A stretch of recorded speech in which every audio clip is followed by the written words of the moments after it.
for inviting me to be here this afternoon. You all serve as tremendous partners as individuals like myself seek to help ones help many. So thank you.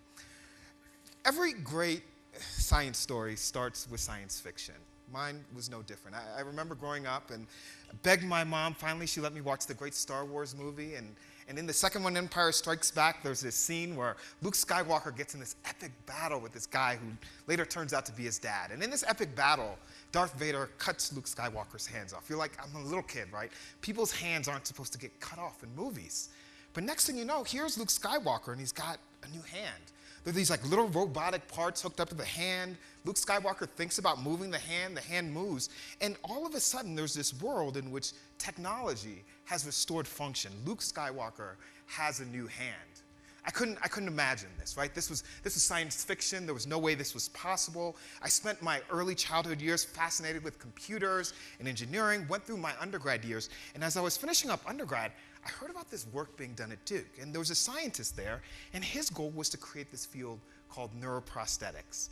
He had taken a robotic arm and figured out how to wire it up to a monkey's brain, and as the monkey thought about moving its arm, he figured out how to decode the signals, and so the monkey would move its arm, and this robotic arm would move. Over time, the monkey would teach himself how to control this robotic arm, and I thought to myself, this is exactly what I have to do with myself. This gentleman's name was Miguel Nicolelis.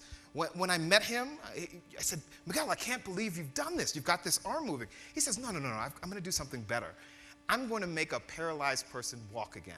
Now, this was back in 2001.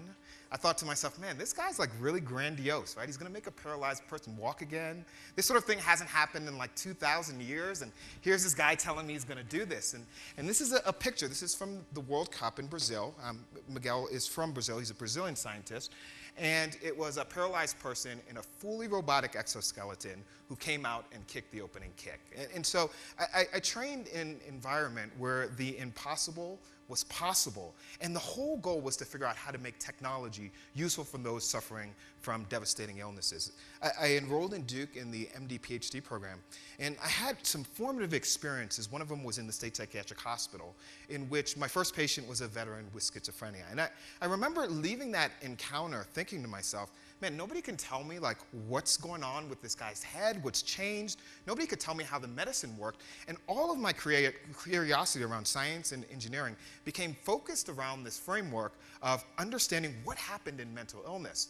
And I asked this question, could we use the same sort of technologies when we were giving people their arms back to give people the ability to feel correctly and to interact with others correctly? And so this became a major passion of mine, a major curiosity.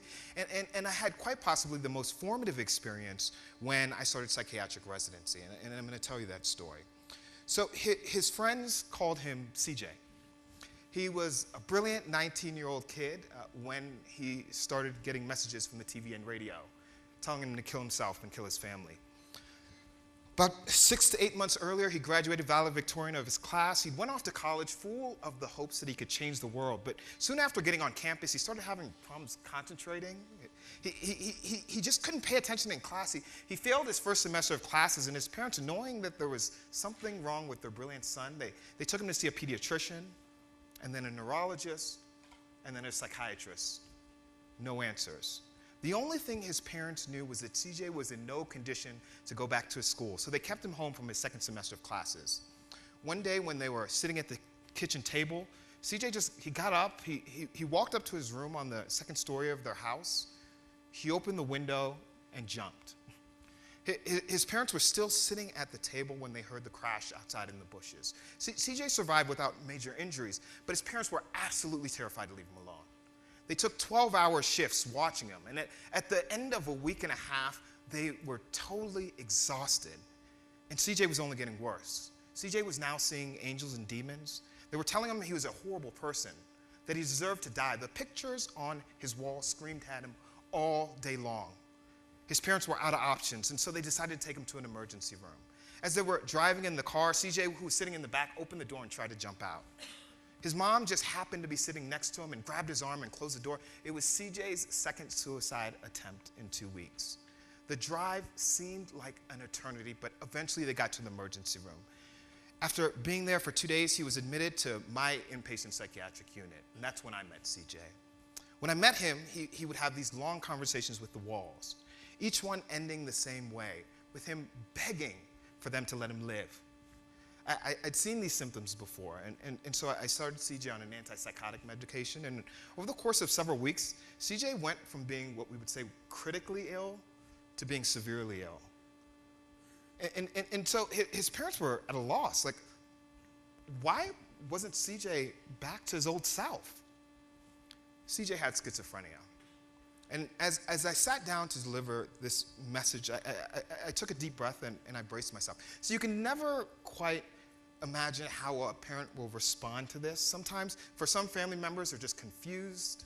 Other family members might treat it as a death sentence. But CJ's family reacted in a way that I'd never encountered as my time as a psychiatrist. As soon as the word schizophrenia left my mouth, his parents froze. They looked at me with an intense stare.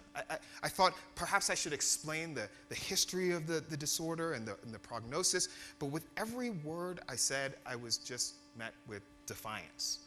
Finally, CJ's dad looked at me and he stopped and he said, pick another diagnosis.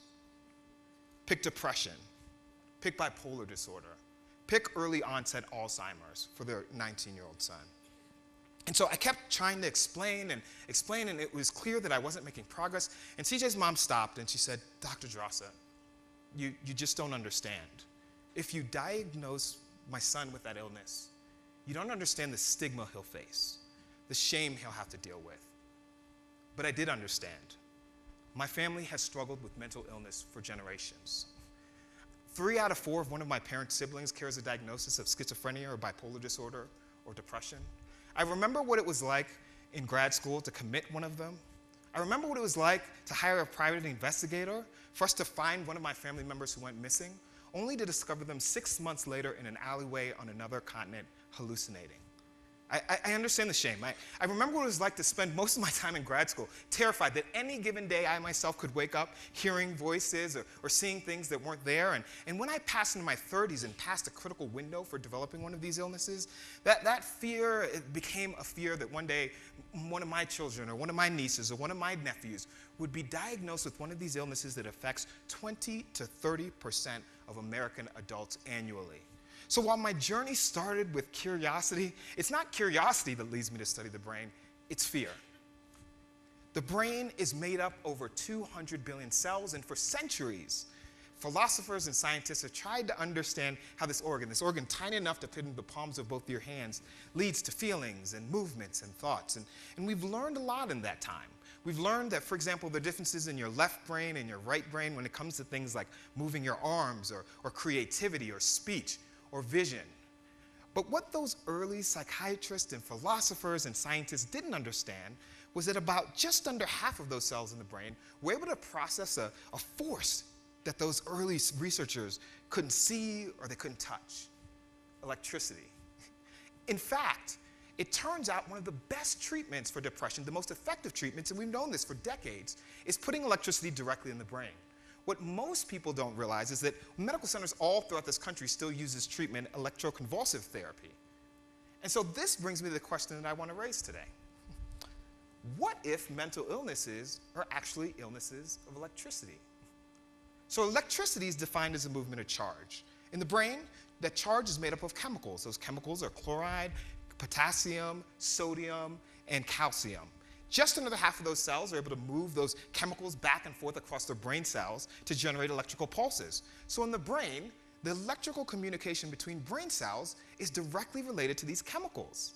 For decades now, psychiatrists have focused on these chemicals. It's why you hear terms like chemical imbalances. But for neuroscientists, the holy grail is understanding how all of these cells, these 100 billion cells, work together to generate emotional and behavioral processes. In theory, or in principle, if we can understand how the brain generates these processes under normal circumstances, perhaps we can figure out how these processes become changed in the case of mental or neurological illness, and then we can treat it. Now, as I said, every great science story begins with science fiction. So if we go back 100 years ago, this might sound far-fetched to some of you all, but I'll explain an example that might have seemed far-fetched 100 years ago. You know, someone in the room is having chest pain. They go into an emergency room, and there's this really strange doctor in there that says, I'm going to measure electricity in your heart. And they strap these leads onto your chest, measure electrical rhythms going through your heart, and they say, I know exactly what the problem is. You have a problem of electricity moving through your heart. And for some set of people, they say the right treatment is electricity. For some, they'll give you a little pulse of electricity. They'll put your heart back into rhythm. For some, a slightly bigger pulse of electricity that'll just shock the whole thing, defibrillation. And for some, the treatment might be a pacemaker, which regularly sets the electrical rhythm in your heart. This idea that would have seemed far-fetched 100 years ago is daily practice in emergency rooms all throughout the country. So then the question is, how do we understand this organ enough to move into this place? Well, if you want to study the brain, and we're thinking about it as an electrical machine, perhaps the approach you might take is the same way you'd understand another electrical machine, a computer. Now, if you want to understand a computer, perhaps you would start by taking that computer apart. When you're young, this is called breaking things. When you're a little older, we come up with, or you've got a degree in this, we come up with really cool terms for this. We call it reverse engineering. But the principles are exactly the same. You understand how all the pieces are working and how they fit together. The problem is that when you do this, hopefully, logic would dictate that you should take the plug out. But when you take the plug out, electricity stops flowing through the computer. Now, this is the approach we took to the brain. We started studying the brain without the electricity running through it. And these were called the standard pathology or histology studies, in which you'd wait till someone passed away, and then you'd look at their brain. And what we found was, in some illnesses, perhaps you were shaking, we find that the brain was a little bit different in parts of the brain called the substantia nigra, and we'd say these diseases actually became named after people, things like Parkinson's disease. Or perhaps you'd see changes in small cells. You'd see plaques and tangles, and this would be called Alzheimer's disease. And as we looked through the brain, we would find things, we'd name them after disease, Huntington's, either the person who first defined the syndrome or the person who found how the brain was different, and those all became what we call neurological illnesses. And then we had another set of diseases in which we looked at the brain and we saw nothing wrong. And those diseases became our psychiatric illnesses, with terms like splitting of the soul or schizophrenia or bipolar disorder. And much of the stigma is based in this framework in which if we look at the brain and there's nothing wrong with the brain, it becomes a psychiatric illness. While if we look at the brain and there's something wrong with the brain, it becomes a neurological illness. But this is way before we understood all the chemicals in the brain or the electricity. All this is based in a framework that precedes that. So as we began to study the brain with electricity or the power running through it, what we began to understand is that you can detect little brain waves, right? Changes or brain waves of electrical activity from the scalp. And over time, what we've learned in the last 20 or 30 years is that these brain waves work like almost like little conductors that allow brain cells to work together in the same way a conductor in the symphony orchestra sets the tempo in which all the instruments play together to produce beautiful music. And so the question then is, well, if we have these little metronomes in the brain that are setting the tempo and the rhythm of brain cells, perhaps these illnesses are illnesses of these metronomes, these electrical metronomes that allow lots of brain cells, these 100 billion brain cells, to work together. Now, I'll give you a quick look of how this metronome system would work. So you can see the brain wave on the left side as it goes up and down. And every time it hits the top, it causes some cells to fire together, the green ones. And every time it hits the bottom, it causes another set of cells to fire together. These are the red ones. And the metronome allows the green cells to coordinate with the red cells. And so together, they're allowed to work. Now, as we studied this, we found these patterns, this coordination between these waves and brain cells. We found this in the human brain and other animals within the animal kingdom. We found when we look at animal models of mental illnesses, these are animals exposed to stress or that have had their genes changed, this process becomes dysfunctional. And so then the question is simple. If we know there's a structure like this, how come we haven't applied this to solving mental illnesses and coming up with cures? So last October, I was invited to join a White House panel that was being put together around precision medicine and brain health. And I was on the stage with the 44th president, and we were talking about future challenges in precision medicine and brain sciences. And he asked where the opportunities were. So I took the liberty to ask the audience a question. And this was October the 13th. So the question was funny at the time. And I said, how many of you guys are excited about voting in the next election? And the hands, I said, put your hand up. And the hands went up around the room. And I said to the 44th president, I said, let me explain to you what happened in that process. My mouth created these pressure waves. The pressure waves traveled through the air and struck your eardrum or tympanic membrane. That, through the pressure waves or the mechanical stress, created shear stress in the ear. This, through the tip links and kinocilium, allowed chemical energy to flow into the ear. That, through your cochlear nerve, traveled into your superior alveolar nucleus, into your auditory thalamus, into your auditory cortex, where it's changed to pitch. For most of us, those pitches then become words or representations on the left side of their brain. If you're young and it's the first time voting, you release a little dopamine from your ventral tegmental area into nucleus accumbens, and you get excited about voting. If you're a little more seasoned and you remember your first time voting, your hippocampus becomes activated. And I said, if you're a politician, perhaps your amygdala lights up as you try to figure out how many hands in the room are from North Carolina or Pennsylvania or Ohio. And he laughed. He wouldn't have laughed if he knew how things are going to turn out about a month later. And that entire process happens in about half a second. So the challenge isn't just for us to understand the brain, it's to understand how this large, what we call a distributed system, many different pieces of the brain work together to generate output behaviors. So this is what we try to accomplish in the lab. The way we do this is we take individual wires, each the size of a piece of hair, and we implant it into the brains of mice. And we're able to do this, and we use mice that have either been exposed to lots of stress, or drugs of abuse, or that they've had genes changed. These are genes that are risk genes for risk genes that give rise to illness in humans. Once we're able to record all this electricity from many sites of the brain simultaneously, as the mouse is walking around and behaving, we then apply machine learning. And that allows us to find the patterns of brain changes that are responsible for the behavior. And then finally, we combine this with stimulation tools where we can stimulate the little metronomes or the rhythms in the animal's brains and restore their normal behavior. Now, I can imagine what you're thinking. It's a mouse, right? A mouse isn't CJ, a mouse isn't my child or my loved one, but that's not exactly the point. What I believe is that we can use mouses' brains and electricity in the mouse's brains to understand how the brain produces emotional behaviors and thoughts in the same way that we can use a mouse's heart to study electrical rhythms of how the heart pumps blood. And that these understandings may ultimately lead us to new treatments in humans. So in some ways, CJ was fortunate. CJ had a loving family. CJ got mental health care very early in the process, and CJ responded well to medications. But for far too many people, the story isn't as positive. The medications that we have available simply aren't good enough. But what if we thought about the problem all wrong? What if these illnesses aren't illnesses of chemicals? What if they're illnesses of electricity? Well, in the future that I see, we'll be able to use electricity to restore families. We'll be able to use electricity to ultimately allow people to live their best lives and reintegrate into society. Because in the future that I see, we won't simply diagnose mental illness by measuring electricity in the brain. We will be able to cure it by tuning electrical rhythms. Thank you very much.